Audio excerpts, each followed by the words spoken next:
Ryan was just another student moving to the big city, Dhaka, for university. After weeks of searching, he hit the jackpot, so he thought, a cheap room on the 4th floor of an old, weathered building. The landlord, an elderly woman, handed him the keys but wouldn't meet his eyes. "Don't keep the lights off at night," she said, her voice barely a whisper. Ryan chuckled, a little confused. "Why?"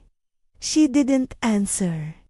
She just muttered, "Rent is cheap. That's enough." The room was small, but it was tidy. It had one window, one ancient ceiling fan, one bed, and a long, strangely deep shadow in the corner on the right side.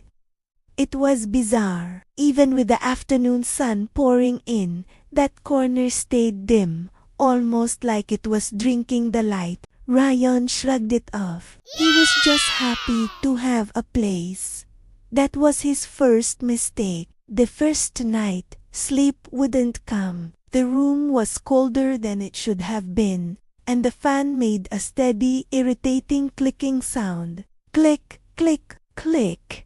Then, around 1 a.m., the sound stopped. The silence that followed was heavy, absolute. That's when he heard it, a soft, dragging sound from the corner. Shik, shik, like long fingernails scraping against the wooden floor. He snapped on his bedside lamp.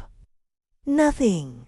The room was empty. But as his eyes drifted toward the corner, the darkness seemed to thicken, to take on a shape. For a split second, he saw the silhouette of a tall figure. He blinked, and it was gone. "Just my imagination," he told himself, his heart pounding. But a cold knot of fear had already tied itself in his stomach. The second night, he was studying late when the lights began to flicker violently. Flicker, flicker, and then pop.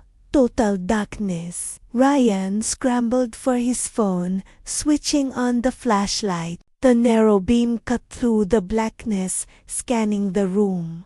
Bed, table, window. Then the light hit the corner, and it was there, a tall human-shaped shadow, standing perfectly still, but there was nothing there to cast it. The flashlight wasn't behind him. It was just there, watching. Ryan's throat went dry.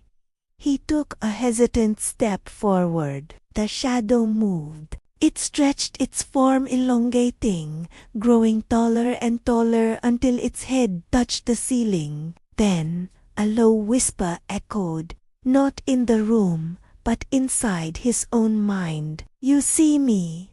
Ryan screamed and lunged for the main light switch. He flicked it on, and the shadow vanished instantly. He knew he wasn't crazy. Shaking, Ryan set up a small motion detection camera, pointing it directly at the corner. "Let's see what's really going on," he whispered. That night, he left all the lights on and forced himself to sleep. At 3:42 a.m., his phone buzzed. A notification. Motion detected. 3:41 a.m.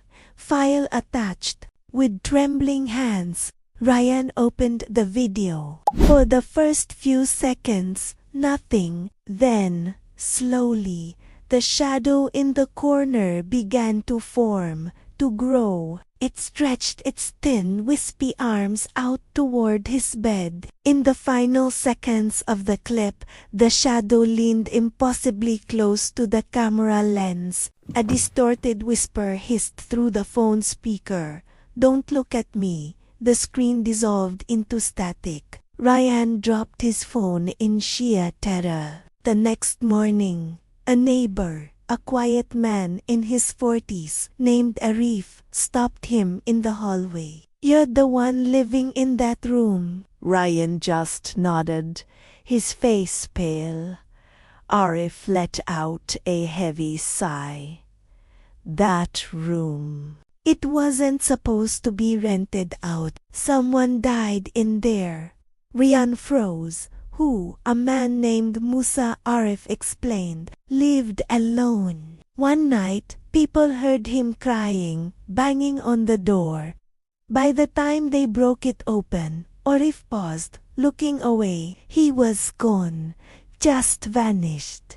No body, no clothes. The only thing left were scratches on the floor, all leading into that corner. Like something dragged him. Ryan felt a wave of ice wash over him. Arif leaned in closer. If your lights ever go out at night, he whispered, don't look at the corner. Whatever you do. That night, Ryan was done. He packed his bags, keeping every single light blazing. But at exactly 1:02 a.m., the power died. Not in the whole building, just his room. The darkness was suffocating, alive. And from the corner, the sound began.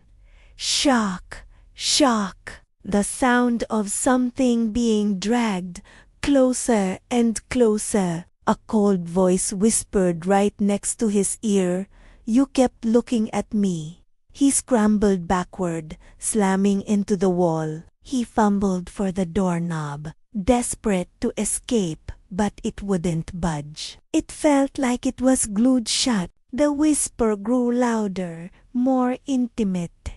It's my room, my corner. You shouldn't have stayed. A freezing cold hand clamped onto the back of his neck. Ryan screamed.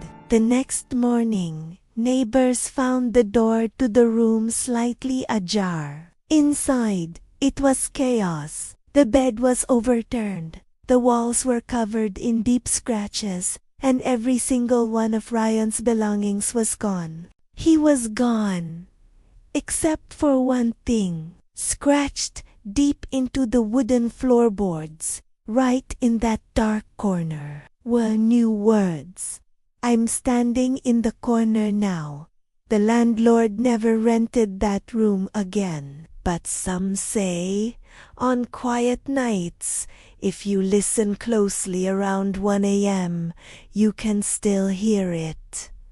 Shock, shock, shock, as if someone or something is still there, scratching at the floor.